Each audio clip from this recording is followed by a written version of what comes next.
pessoal, meu nome é Yasmin Bispa, eu tenho 22 anos, atualmente sou mestranda de Segurança Pública e especialista em Perícia Criminal.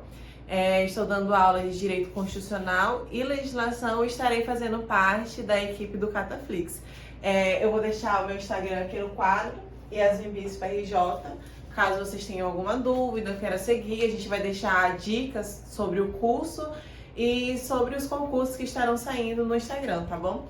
E hoje nós estudaremos sobre a legislação, mais especificamente sobre o ECA.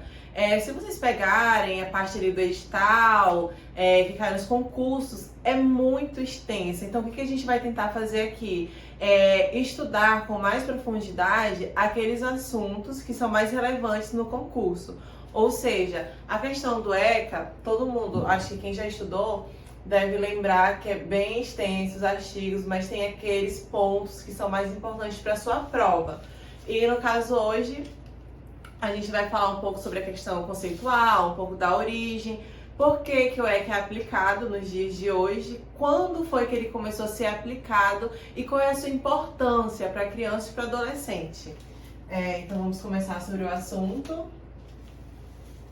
Estatuto da Criança e do Adolescente.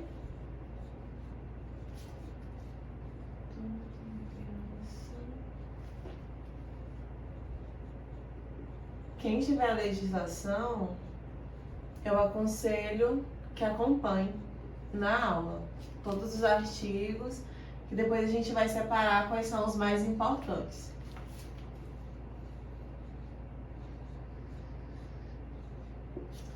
Gente, essa questão da origem em si, ela assim, você não vai precisar ficar decorando, sabe? Meu Deus, qual é a data, qual é a declaração, por que que é isso, por que que é aquilo, não.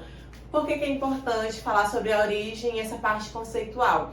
Porque se você for resolver a questão de prova, tem coisas que você vai conseguir já descartar, e às vezes vai ficar com uma, duas alternativas ali para bater cabeça. Então, assim, essa parte da origem é só pra gente fazer aquela construção histórica e entender por que que é tão relevante nos dias de hoje a questão do Estatuto da Criança e do Adolescente.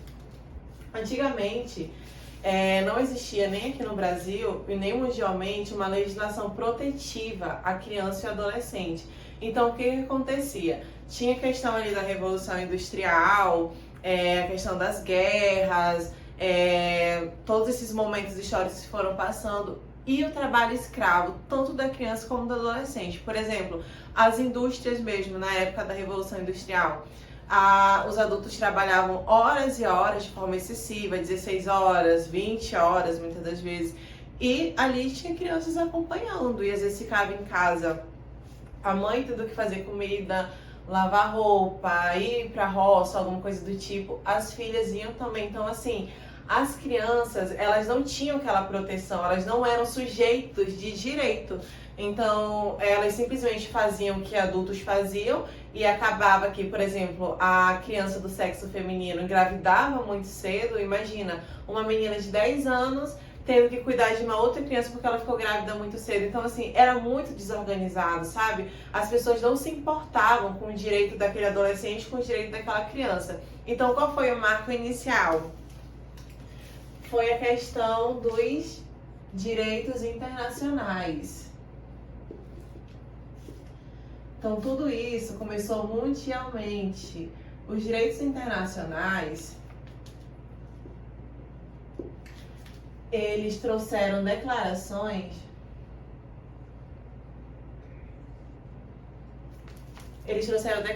que abrangiam o direito da criança e do adolescente. Não, ainda assim, não estava bem especificado o que era, mas eram declarações que começavam a estudar sobre tais direitos, como é que a sociedade ela poderia se portar diante daquela criança ou daquele adolescente. Existem várias declarações, tem uma lista do que aconteceu naquela época em relação ao direito internacional. Só que eu vou trazer 4, que muitas das vezes é elencado em prova, botar aqui o marco histórico e a gente vai falar de cada uma delas. A primeira foi a Declaração de Genebra. Declaração de Genebra.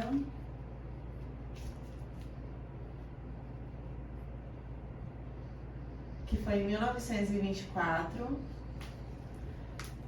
Segunda declaração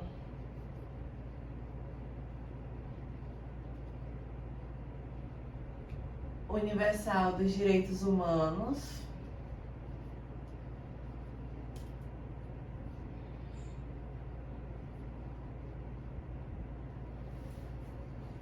que foi em 1948.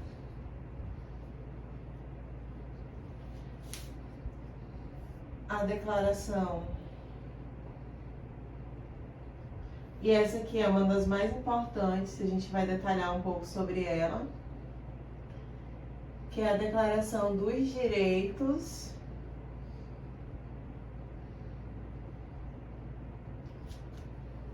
da Criança e do Adolescente.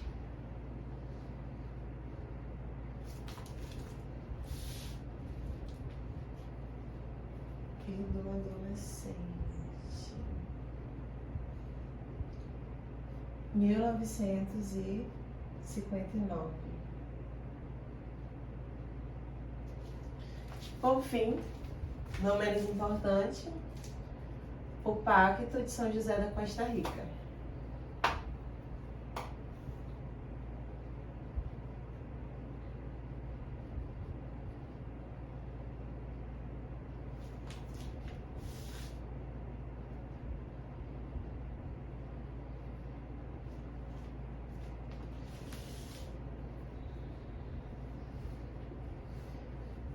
Que ocorreu em 1969.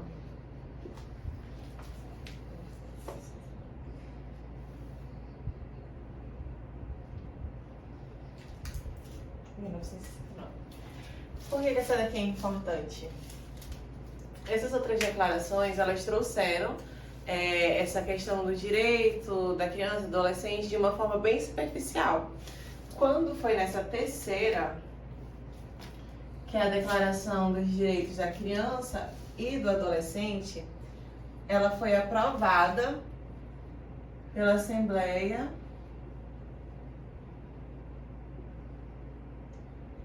Geral da ONU. E foi a partir deste momento que a criança ela passou a ser enxergada como sujeitos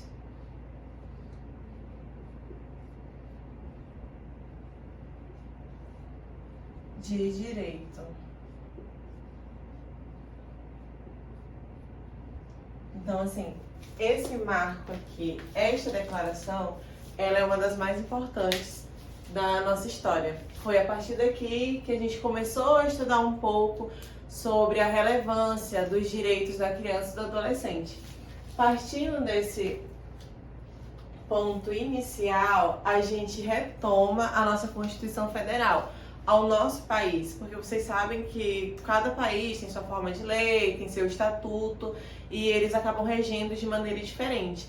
Então, assim, quando a gente chega aqui no Brasil, a gente vê que a Constituição Federal de 1988 ela começa a prever normas que protejam de forma integral os direitos da criança e do adolescente.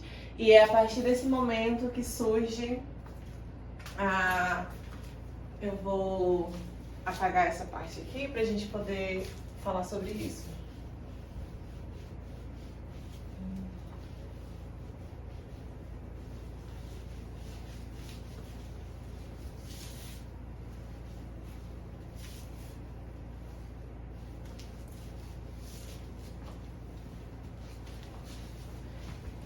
Então, vamos lá.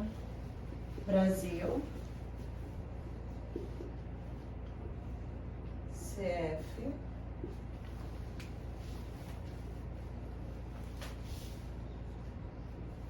Prioridade absoluta.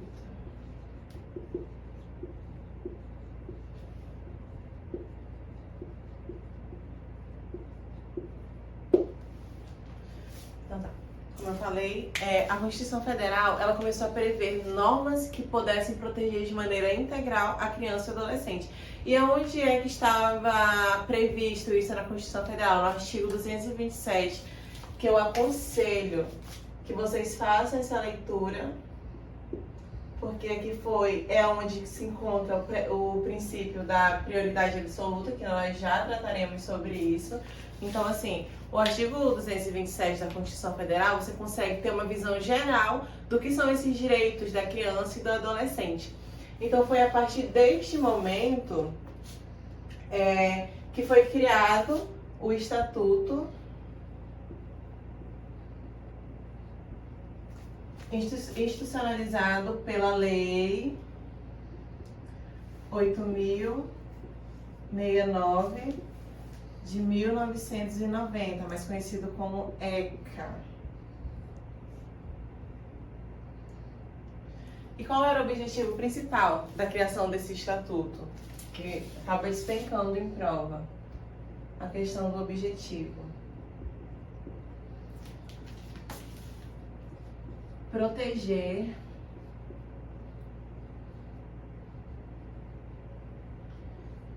de forma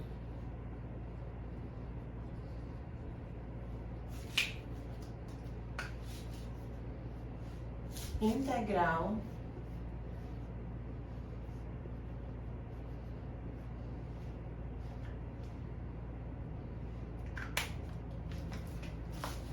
a criança e o adolescente.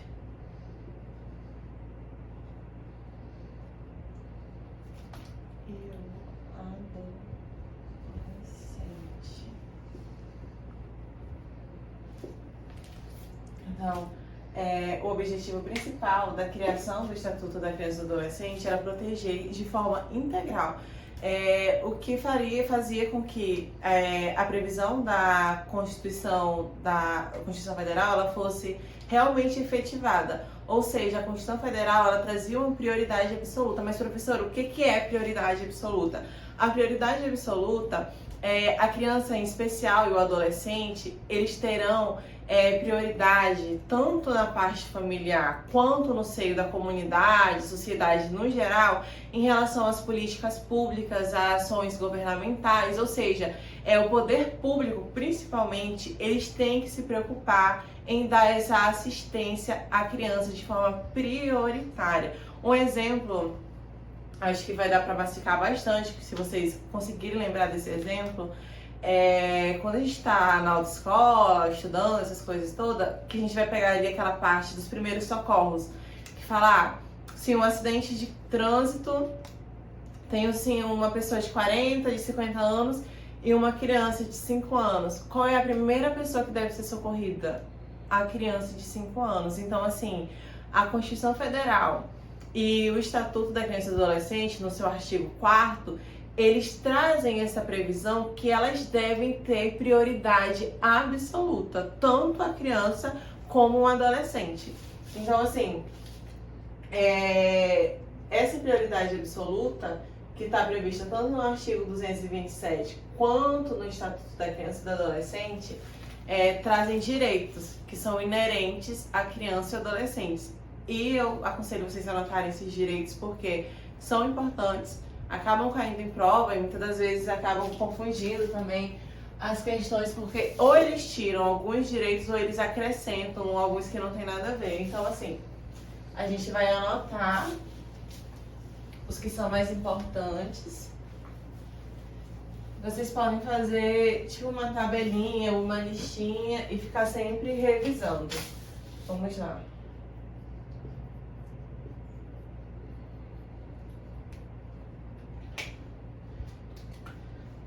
Direito à vida, à saúde, à educação,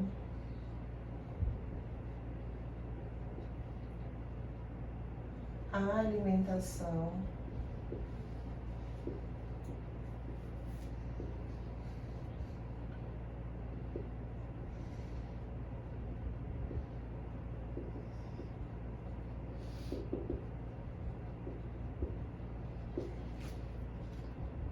à cultura,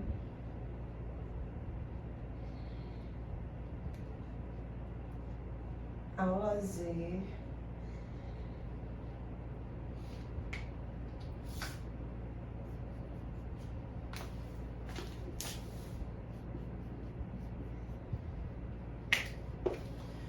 direito à dignidade,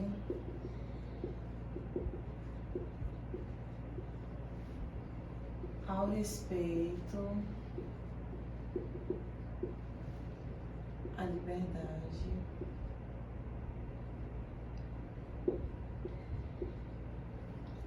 e direito do convívio familiar e com a comunidade.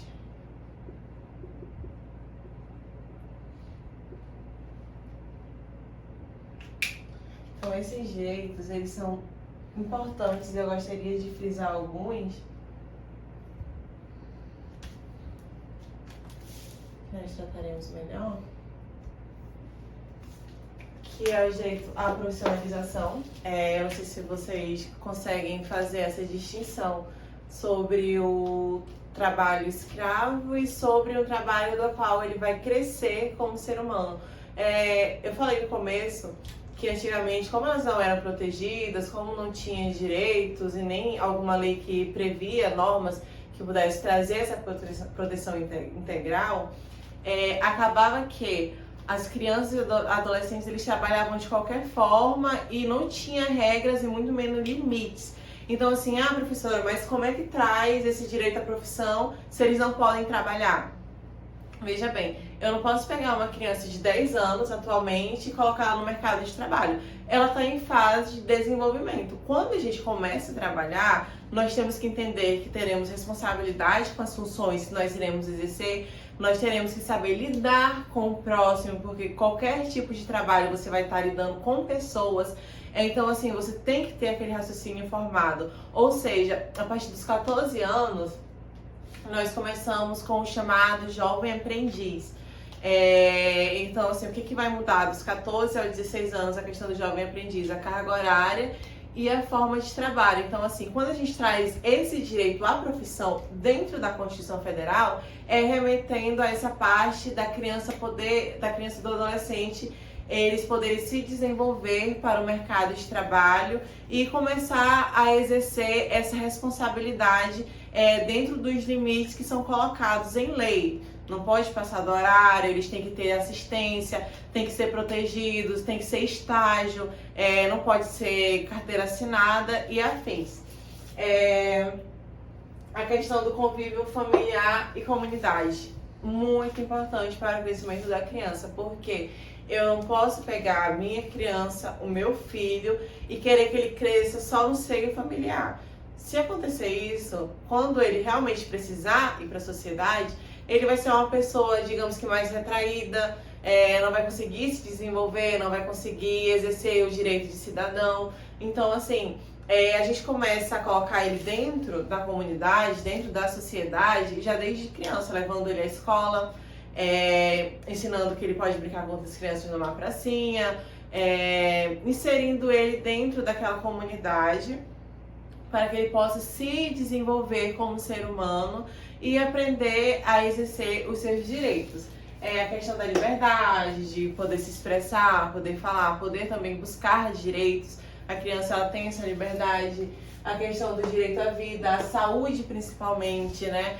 De ter sempre prioridade nos centros de sistema de saúde, ter sempre prioridade na educação, de poder ter para si uma educação de qualidade, ter uma saúde de qualidade, para que elas possam se desenvolver bem. E a questão da alimentação, cultura, lazer, a dignidade, o respeito, todos esses são os direitos inerentes à criança e ao adolescente, direitos esses que o Estado ele precisa compor para aquele seio familiar e para que a criança ela possa ter um bom desenvolvimento. Então, assim, essa primeira parte agora a gente vai parar e continuaremos no próximo bloco falando sobre as diferenças de criança, de adolescente, a questão de idade e sobre as medidas que podem ser aplicadas quando acontece um ato infracional.